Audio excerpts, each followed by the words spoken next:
Hello and welcome back. So let's discuss the part 4 of your unit 3, that is tourism through anthropological lens. We have already covered 3.1, 2, 3. Today in this video we are going to discuss about 3.4, that is pilgrimage. So pilgrimage में हम basically पढ़ेंगे जो आप tourism जो यात्रा आप spiritual purpose के लिए करते हो या किसी रिलीजियस पर्पस के लिए करते हो, उसी को रिलीजियस टूरिज़्म बोलते हैं। तो रिलीजन कैसे टूरिज़्म के लिए एक मोटिवेटर है, या फिर वो रिलीजन आपके टूरिज़्म में कैसे आपका क्या कंट्रीब्यूट करता है, या टूरिज़्म जो है वो रिलीजन में कैसे कंट्रीब्यूट करता है, वो हम इस वीडियो में देखने वाले हैं। So first is religion as a motivator for tourism. देखो, रिलीजन जो है ना आपका, ये हिस्टोरिकली जो रिलीजियस टूरिज्म है, तो ये सबसे पुराना आपका टूरिज्म है। पहले ज़माने में लोग भी ना एक जगह से दूसरे जगह ट्रैवल करते थे रिलीजियस पर्पसेस के लिए, जैसे कहीं फेस्टिवल है तो चले गए, या फिर किसी धार्मिक जगह पे चले गए, या आपके मुस्लिम्स मक्का वगैरह पे गए, हज वगैरह के लिए गए, ठीक है। तो ये सब आते थे आपके रिलीजियस टूरिज्म में। तो रिलीजन आपका हिस्टोरिकली सबसे अर्लीस्ट फॉर्म थी जो ट्रैवल के लिए मोटिवेशन बनी थी आपकी, ठीक है। और इसी ट्रैवल को आप बोलते हो रिलीजियस टूरिज्म या फिर पिलग्रिमेज टूरिज्म, जो किसी रिलीजियस पर्पस के लिए किए जाए, किसी सेक्रेड प्लेस पे, मंदिर, मस्जिद, गुरुद्वारा, किसी फेस्टिवल के लिए, किसी फेस्टिवल में पार्ट लेने के लिए, या फिर टू टेक पिलग्रिमेज वगैरह, चार धाम यात्रा ये सब हो गई। तो ये सब के लिए अब जो ट्रैवल की जाती है उसी को हम बोलते हैं रिलीजियस टूरिज्म, ठीक है। अब जैसे एग्जांपल ले लो रिलीजियस टूरिज्म के, हिंदूज़ हैं जो चार धाम पे जाते हैं, ठीक है, बद्रीनाथ, द्वारका, पुरी, रामेश्वरम, ये आपका आ जाता है रिलीजियस ट्रैवल में या फिर रिलीजियस टूरिज्म में। मुस्लिम्स जो हज करते हैं मक्का में जाके, क्रिश्चियंस वेटिकन सिटी या लॉर्डिस में जाते हैं, बुद्धिस्ट बोध गया, सारनाथ, लुम्बिनी में जाते हैं, और सिख्स जो हैं वो गोल्डन टेम्पल अमृतसर में जो जाते हैं स्पिरिचुअल पर्पसेस के लिए या रिलीजियस पर्पसेस के लिए, उसी को हम रिलीजियस ट्रैवल बोलते हैं। सो की आइडिया जो है ना वो ये है कि रिलीजन आपका एक स्ट्रॉन्ग साइकोलॉजिकल और स्पिरिचुअल ड्राइवर है टुवर्ड्स ट्रैवल, ठीक है। Pilgrimage and religious sites. तो पिलग्रिमेज जो है ना, ये होता है जो जर्नीज़ आप करते हो रिलीजियस पर्पस के लिए, और जिसका एम होता है बेसिकली कि आपकी स्पिरिचुअल अपलिफ्टमेंट हो जाए, या फिर आपकी कोई विश होती है तो अगर वो फुलफ़िल हो जाए, या आपने कुछ मन्नत मांगी होती है तो अगर वो फुलफ़िल हो गई है तब आप विज़िट करते हो, ठीक है। तो ये होता है पर्पस आपके पिलग्रिमेज या फिर रिलीजियस साइट पे विज़िट करने का।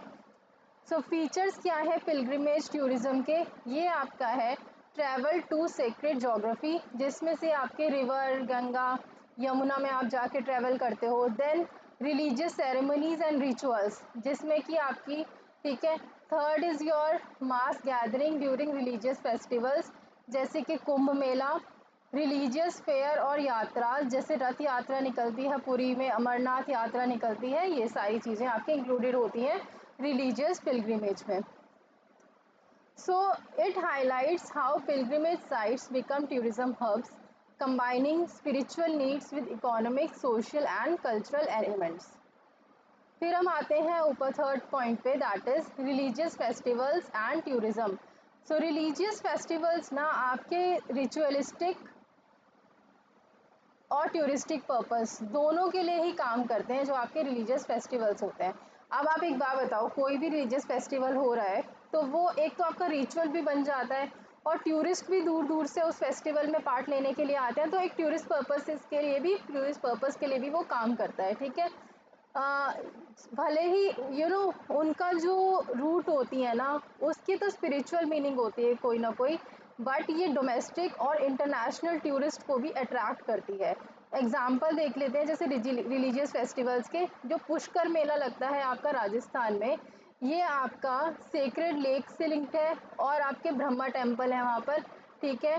बट ये आपका कैमल ट्रेडिंग भी यहाँ पर इस मेले में सबसे ज़्यादा, आपको पता है कि कैमल ट्रेडिंग भी होती है, जिसकी वजह से ये इंटरनेशनल और नेशनल टूरिस्ट को भी बहुत ज़्यादा अट्रैक्ट करता है। फिर दुर्गा पूजा जो कोलकाता में होती है, ये एक कल्चरल फेस्टिवल है जो कि आपके ग्लोबल अटेंशन को लेके आता है उसके टूवर्ड्स। दिवाली हो गई, होली हो गई, जो आपकी कुल्लू की होली है, ठीक है, बहुत फेमस है, ठीक है। बरसाना की होली बहुत फेमस है, ठीक है। दिवाली जो है आपका वो एक बहुत अच्छा फेस्टिवल है, बहुत फेमस फेस्टिवल है। तो वो जो आपकी फॉरेन ट्रैवलर्स होते हैं और जो यहाँ के भी ट्रैवलर्स हैं, डोमेस्टिक और इंटरनेशनल, दोनों ही ट्रैवल करते हैं उसे देखने के लिए, ठीक है। ये जो फेस्टिवल्स हैं ना, ये आपकी अपॉर्चुनिटीज़ प्रोवाइड करते हैं कल्चरल एक्सचेंज के लिए, फोटोग्राफी के लिए, फूड टूरिज्म के लिए और स्पिरिचुअल ऑब्जर्वेशन के लिए बियॉन्ड मियर रिचुअल पार्टिसिपेशन। फिर हम देखते हैं रिलीजियन एंड कल्चरल हेरिटेज। इस कोर्स में बेसिकली ये बताया गया है कैसे रिलीजन जो है ना वो टेंजिबल और इनटेंजिबल हेरिटेज को शेप करता है। एग्जाम्पल देखो, टेंजिबल का मतलब होता है टेम्पल, ठीक है, आपके मंदिर, मस्जिद, गुरुद्वारे, मोनेस्ट्रीज, ये सब आते हैं आपके टेम्पल्स में। फिर जो आप रिचुअल्स परफॉर्म करते हो, जो प्रेयर्स करते हो, चैंट्स करते हो और फेस्टिवल्स, ये आता है आपका इनटेंजिबल में, ठीक है। टेंजिबल और इनटेंजिबल समझ गए हो। ये जो रिलीजियस एलिमेंट्स है ना, ये क्या हो जाते हैं, ये एक सिंबल ऑफ आइडेंटिटी बन जाते हैं और ये प्रिजर्व किए जाते हैं टूरिज्म के माध्यम से।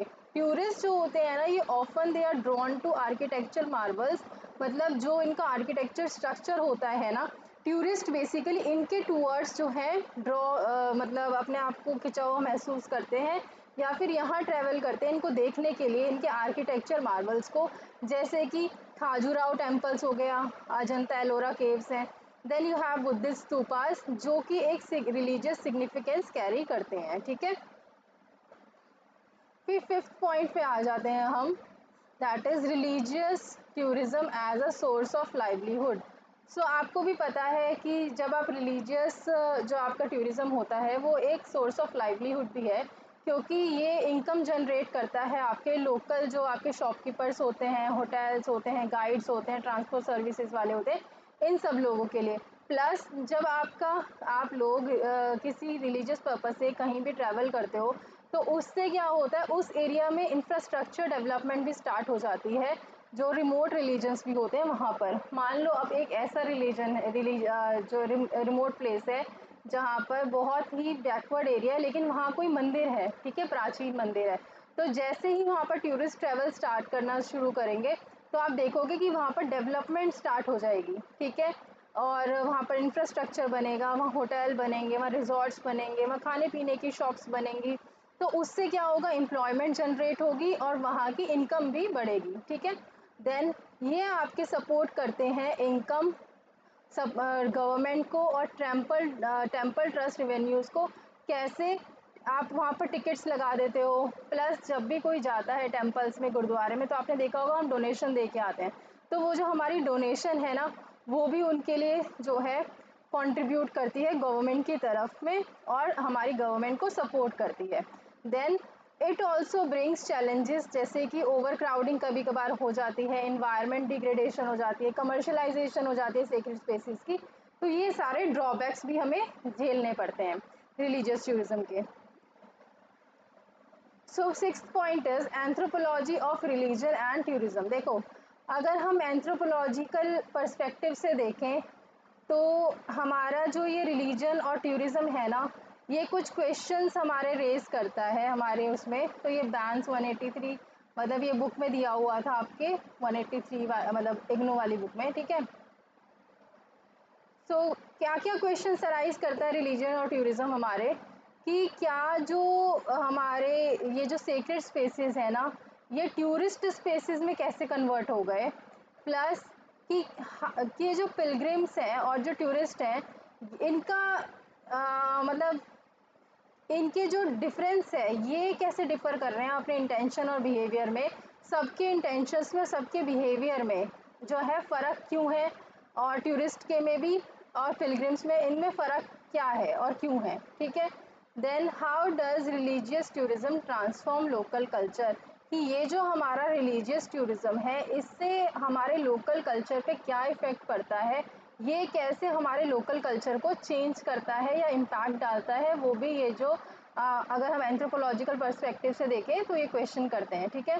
सो एंथ्रोपोलॉजिस्ट ना ये स्टडी करते हैं basically changing meaning of sacred spaces, the impact of modernization और religious rituals and how global tourism जो है वो आपके लोकल रिलीजियस कम्युनिटीज़ को इफ़ेक्ट करता है। ठीक है, फिर अब आ जाते हैं 7 पे, that is issues and ethical concerns. Religious tourism में क्या क्या इश्यूज हम फेस करते हैं और क्या एथिकल कंसर्न्स हम फेस करते हैं, वो है आपका commodification of religion, loss of sanctity and third is cultural insensitivity। पहला है आपका commodification of religion। तो religious symbols और rituals बेसिकली उनको हम क्या कैसे कन्वर्ट कर देते हैं, उनको हम सोवेनियर में या फिर परफॉर्मेंसेस में आपका बना देते हैं, एज अ प्रोडक्ट उसको टूरिस्ट के सामने पेश करते हैं। तो पहला जो इशू आता है एथिकल कंसर्न है वो है कमोडिफिकेशन।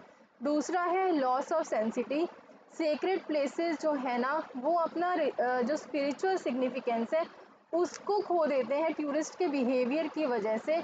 तीसरा है आपका कल्चरल इनसेंसिटिविटी। कभी कभार क्या होता है जो टूरिस्ट होते हैं ना वो अननोइंगली मतलब जानबूझ के ही बोलेंगे, मतलब ठीक है, मतलब जानबूझ के नहीं करते बेसिकली। तो क्या करते हैं कि कभी कभार वो उनका ड्रेसिंग सेंस ऐसा होता है या फिर वो कभी कभार ड्रेस ऐसी पहनाते हैं जहाँ पर जो कि वहाँ के लिए बैंड होती है, प्लस कुछ उनके सीक्रेट कस्टम्स होते हैं जिनको वो फॉलो नहीं करते। या फिर जैसे आपने देखा था कि सबरीमाला टेम्पल का केस बहुत चला था जहाँ पर विमेन को अलाउड नहीं था, ठीक है, ड्यूरिंग मेंसेस एंड ऑल, और उससे पहले भी विमेन को कुछ अलाउड नहीं था। तो उसमें भी मतलब कभी कभार इस तरीके के केसेस भी हम देखने को मिलते हैं कि वो जेंडर रूल्स को फॉलो नहीं करते कि भाई यहाँ पर विमेन जा सकती हैं, यहाँ मैन जा सकते हैं और मैन नहीं जा सकते। तो उसमें क्या होता है ना, वो जो बाहर से टूरिस्ट आते हैं वो इन चीज़ों को फॉलो ना करके वो लड़ने बैठ जाते हैं कि हम क्यों नहीं जा सकते, और आदमी जा सकता है तो औरत क्यों नहीं जा सकती, और औरत जा सकते तो आदमी क्यों नहीं जा सकता। ठीक है, तो ये सारे चेंजेस आते हैं, ये सारे प्रॉब्लम्स आती हैं आपकी। ये जो कोर्स है ना ये सेंसिटिविटी और एथिकल टूरिज्म प्रैक्टिस के टूवर्ड्स अर्ज करता है आपको, और एक respectful engagement with religious culture को प्रमोट करता है। फिर एग्जांपल्स देख लो इंडिया में, कुछ प्रोमिनेंट एग्जांपल्स हैं रिलीजियस टूरिज्म के इंडिया में, जैसे कि आप वैष्णो देवी विजिट करते हो जम्मू एंड कश्मीर में। यहाँ पर आप क्या देखते हो कि बहुत सारी फैसिलिटीज़ अब डेवलप हो गई हैं, ठीक है, plus high number of footfall भी आपने देखा है यहाँ पर। फिर जो यूपी में वाराणसी जो है आपका, ठीक है, ये एक बहुत ही स्पिरिचुअल कैपिटल मानी जाती है इंडिया की। देन तिरुपति बालाजी टेम्पल आंध्र प्रदेश में जो है रिचेस्ट और सबसे ज़्यादा जाया जाने वाला, विजिट करे जाने वाला टेम्पल है ये हमारे पूरे वर्ल्ड में। देन अजमेर शरीफ दरगाह जो राजस्थान में है, ये बहुत ही पॉपुलर है मुस्लिम्स और हिंदूज़ के बीच में। Then you have Sarnath and Bodh Gaya, ये यहाँ पर आपके ग्लोबल बुद्धिस्ट पिलग्रिमेज सेंटर्स हैं, ठीक है। कंक्लूजन क्या निकलता है आपका इसका, रिलीजियस या फिर पिलग्रिमेज का, कि रिलीजन जो है ना ये एक डायनेमिक और इन्फ्लुएंशियल एस्पेक्ट है आपके टूरिज्म का। ये आपका जो गैप है, ठीक है, स्पिरिचुअल परस्यूट के बीच में और कल्चरल एक्सपोजर के बीच में, एक्सप्लोरेशन के बीच में, उसको भर देता है, और ये अपॉर्चुनिटीज़ क्रिएट करता है इकोनॉमिक ग्रोथ के लिए, प्लस एक इंटर कल्चरल अंडरस्टैंडिंग को प्रमोट करता है, but also demand careful management and respect for local values. ये एक केयरफुल मैनेजमेंट और रिस्पेक्ट का डिमांड करता है लोकल वैल्यूज़ के लिए, ठीक है। ये आपको पढ़ना है, और जहाँ पर इम्पोर्टेंट हो वहाँ नोट्स ले लेना।